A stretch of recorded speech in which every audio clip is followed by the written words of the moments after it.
Hi నమస్తే welcome to our channel. Power star Pawan Kalyan గారి movie అంటేనే చూడని వారంటూ ఎవ్వరూ ఉండరు. కానీ చిన్న పిల్లల కానించి పెద్దవాళ్ళ వరకు ఫ్యాన్స్ ఎదురు చూస్తూ ఉంటారు. మూవీ ఎప్పుడెప్పుడు అప్డేట్ వస్తుందా అని చూస్తుంటారు. పవన్ కళ్యాణ్ గారు మూవీ అంటే ఇండస్ట్రీలో స్టార్ట్ అయిన కానించి ఇప్పుడు వరకు ఏ మూవీ కూడా వాయిదా పడని మూవీ అంటూ లేదు. కానీ ఇప్పుడు హరిహర వీరమల్లు మూవీ వాయిదా పడింది. అసలు ఎందుకు వాయిదా పడింది? దాని వెనక కారణం ఏంటి? ఇండస్ట్రీలో ఏం జరుగుతుంది? ఏం జరగబోతుంది ఇంకా? ఈ హరిహర వీరమల్లు మూవీ జూన్ 12కి విడుదల అవుతుందా లేదా? ఇలాంటి సందేహాలు చాలా ఉన్నాయి. దీని మీద డిస్కషన్ చేద్దాం. మనతో పాటు ఉన్నారు సినీ క్రిటిక్ దాసరి విజ్ఞాన్ గారు ఉన్నారు. వారిని అడిగే కొన్ని విషయాలు మనం తెలుసుకుందాం. నమస్కారం అండి. పవన్ కళ్యాణ్ గారు మూవీ అంటేనే ఎవరు ఫ్యాన్స్ చూస్తూ ఉండేవాళ్ళు. ప్రతి ఒక్కరు చిన్నపిల్లలు కానీ పెద్దవాళ్ళు చూస్తూనే ఉన్నాము. అంటే మరి ముఖ్యంగా చూసుకుంటే పవన్ కళ్యాణ్ మూవీ ఫస్ట్ నుంచి కూడా మనం చూస్తున్నాం. ఇండస్ట్రీ కానీ వచ్చిన కాడి నుంచి ఇప్పటి వరకు ఏ ఒక్క మూవీ కూడా వాయిదా పడిందంటూ లేదు.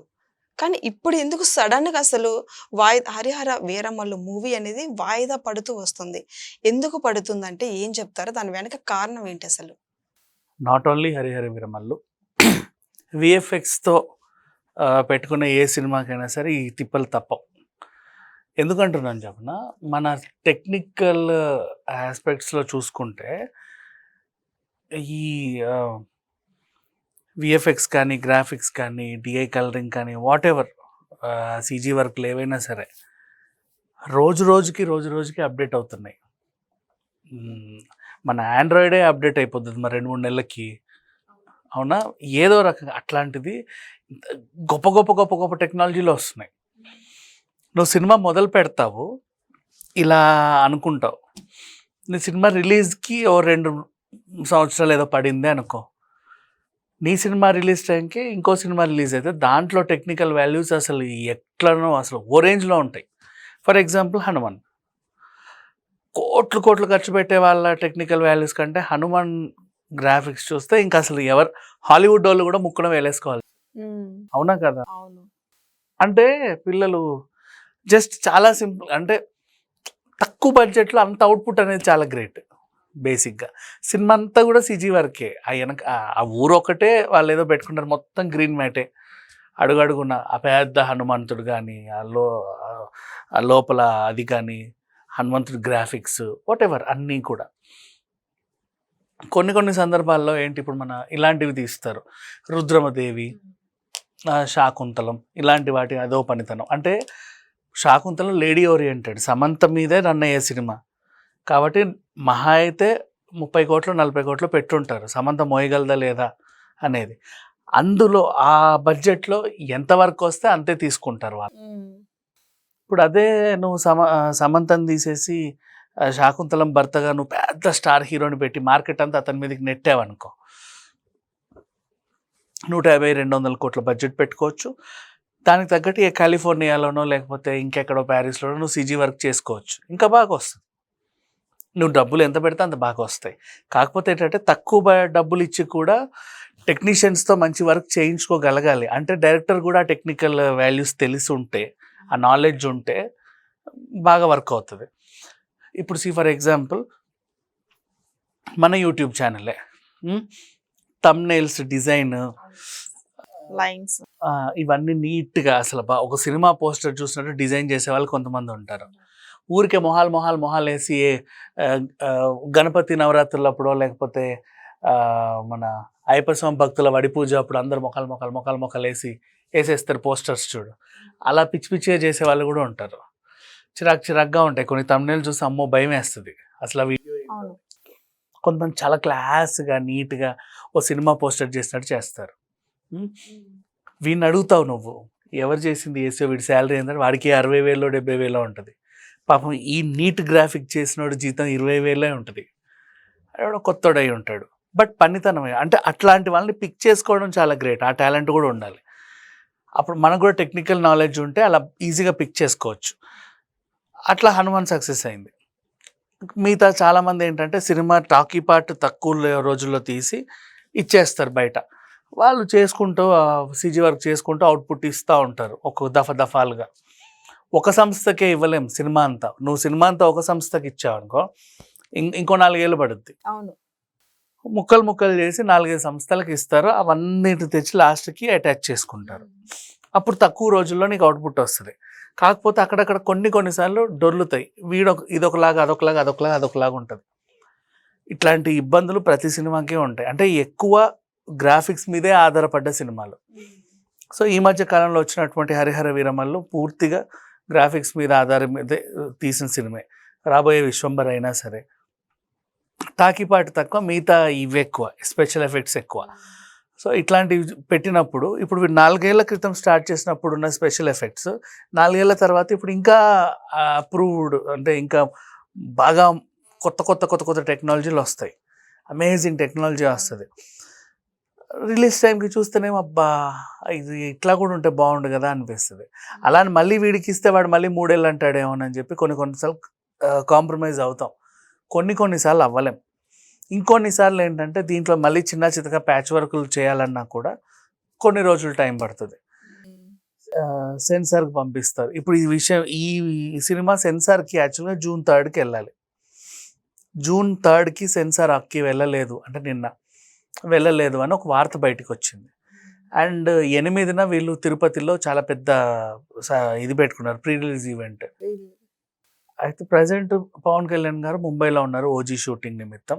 ఆయన 7కి హైదరాబాద్ వచ్చి 8కి తిరుపతిలో ఉంటారు అనేది ఒక న్యూస్ షెడ్యూల్ ప్రకారంగా. నిజంగా అక్కడ ఫంక్షన్ జరిగితే సినిమా 12కి వస్తుంది అనుకోవచ్చు. ఒకవేళ ఫంక్షన్ లేదు అనుకుంటే సినిమా వాయిదా పడింది అనుకోవచ్చు. ఆ వాయిదా డేట్ కూడా వీళ్ళు ప్రకటిస్తారు. వాయిదా డేట్ ప్రకటించిన తర్వాత నెక్స్ట్ డేట్ ఏముంటుంది అనే ఇంట్రెస్ట్ కూడా ఉంటుంది చాలామందికి. July 4కి వస్తాడేమో అన్నారు. July 4కి ఆల్రెడీ పాపం మొన్న కింగ్డమ్ విజయ్ దేవరకొండ పెహల్గామ్ ఎందుకు ఈ టైంలో సినిమా రిలీజ్ చేసుకొని సంబరపడ్డాం అని చెప్పేసి దాన్ని పోస్ట్పోన్ చేసుకున్నాడు. అది కూడా త్యాగం చేసిన డేటే, నితిన్ దిల్ రాజు గారు త్యాగం చేసిన డేట్ అది. ఇప్పుడు ఆ టైంలో హరిహర వీరమల్లు వచ్చి వీళ్ళనెత్తి మీద కూర్చుంటే వాళ్ళు మళ్ళీ ఇంకో డేటు ఏటేటో మార్చుకోవాలి.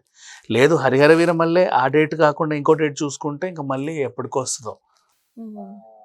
నెక్స్ట్ వారాలన్నీ ఆల్మోస్ట్ చాలా సినిమాలు ఖర్చు వేసుకున్నాయి. సో ఇప్పుడు ఒకవేళ వాయిదా పడితే నెక్స్ట్ రిలీజ్ డేట్ ఏంటనేది చాలామందికి అంటే అంతు చిక్కని ప్రశ్న.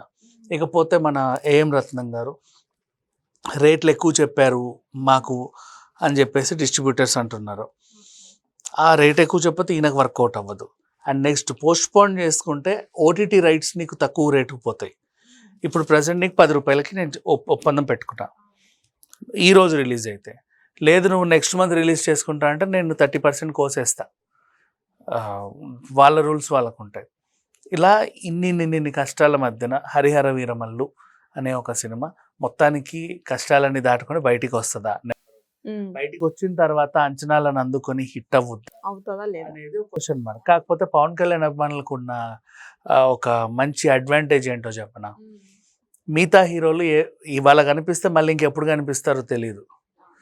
పవన్ కళ్యాణ్ గారు అలాగే రాజకీయాల్లోనూ ఉన్నాడు కాబట్టి పేపర్ తిప్పినా కనపడతాడు, యూట్యూబ్ పెట్టినా కనపడతాడు, టీవీలో వార్తలు పెట్టినా కనిపిస్తాడు, ప్రతిరోజు ఎక్కడో చోట కనపడతా ఉంటాడు. కాబట్టి బయటికి వెళ్ళా కూడా వీళ్ళకి ఏదో సభలో కనపడతా ఉంటాడు. సో వీళ్ళకి అదొక ఆనందమే చెప్పాలి అంటే, కనీసం కనబడుతున్నాడు కదా. కానీ ఆ మూవీకి బోల్డ్ అంత ఖర్చు అయిందని మనకు వచ్చిన సమాచారం. అసలు వాయిదా పడటం అసలు ఏంటి, అసలు ఎవరికి అర్థం కాని, అంటే ఫ్యాన్స్ మరి ఇంకెక్కువ అల్లాడిపోతున్నారు. అసలు మూవీ వాయిదా పడటం ఏంటి అని ఒక పవన్ కళ్యాణ్ గారి ఫ్యాన్స్. సబ్జెక్ట్స్ ఎంచుకున్న సబ్జెక్ట్ని బట్టి ఉంటుంది మొత్తం. ఇప్పుడు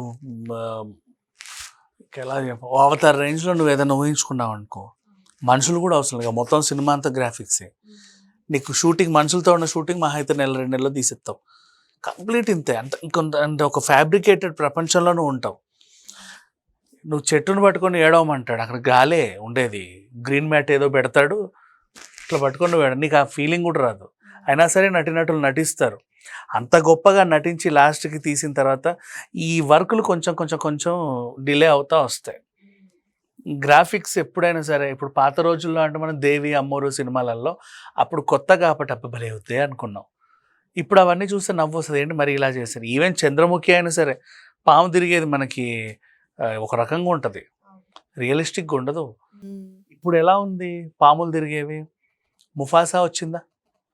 లయన్ కింగ్, ముఫాసా ఆ సినిమాలు ఎలా ఉన్నాయి చూడు. అసలు నిజంగా సింహాలు పులులు మాట్లాడుకుంటున్నట్టు ఉన్నాయి. ఎక్కడ కూడా మనకి ఏం కోసం కూడా ఇది బొమ్మ అనిపించదు, క్రియేటెడ్ అనిపించదు. సో అంత టెక్నాలజీ డెవలప్ అవుతున్న రోజుల్లో మనకి ఇంకా ఇంకా బెటర్మెంట్ కావాలని ప్రేక్షకుడు కోరుకుంటున్నాడు. ఈ బెటర్మెంట్ ఇవ్వడానికి డైరెక్టర్ నీకు బెటర్మెంట్ ఇవ్వాలి అంటే 100 కోట్లు ఖర్చు పెట్టాలి. 100 కోట్లు ఖర్చు పెట్టాలి అంటే అవి నీ మళ్ళీ రాబట్టుకోవాలి అంటే ఆ మోయగలిగే అంత బరువు ఉన్న ఒక హీరో ఉండాలి. ఆ హీరోతో సినిమా తీయాలంటే నీకు 3 ఏళ్ళు ఖచ్చితంగా పడతా ఉంది. ఇక 3 ఏళ్ళ తర్వాత సినిమా వస్తుందిరా బాబు అనుకుంటేనే విఎఫ్ఎక్స్ వర్కులు జాప్యం. ఇట్లా ఇట్లా ఇది కన్నప్పకి ఇలాగే అయింది మొన్న. అంతెందుకు పుష్ప చిన్న చిన్న వర్కులకే వాళ్ళకి 6 నెలలు పోస్ట్పోన్ చేస్తారు. ఇంకా చాలా సినిమాలు ఉన్నాయి ఈ సిజీ వర్కులు కంప్లీట్ అవ్వక పోస్ట్పోన్ చేసుకున్న వాళ్ళవి. దాని సరసన హరిహర వినమల్లు అంతే. మరి జూన్ 12th విడుదల అవుతుందా కాదా సార్? అది రేపు ఫంక్షన్ అయితే కానీ చెప్పలేము. నిన్న సెన్సార్ అవ్వాలి, మరి అయ్యిందో లేదో తెలియదు. బయటకు వచ్చిన రూమర్స్ అయితే అవ్వలేదు అని. నిన్న కావచ్చు ఈ రోజైనా రేపైనా ఒకసారి సెన్సార్ అయితే నువ్వు అతికించుకోవడానికి ఉండదు. అది ఫైనల్ కాపీ ఇంకా నీకు. Thank you.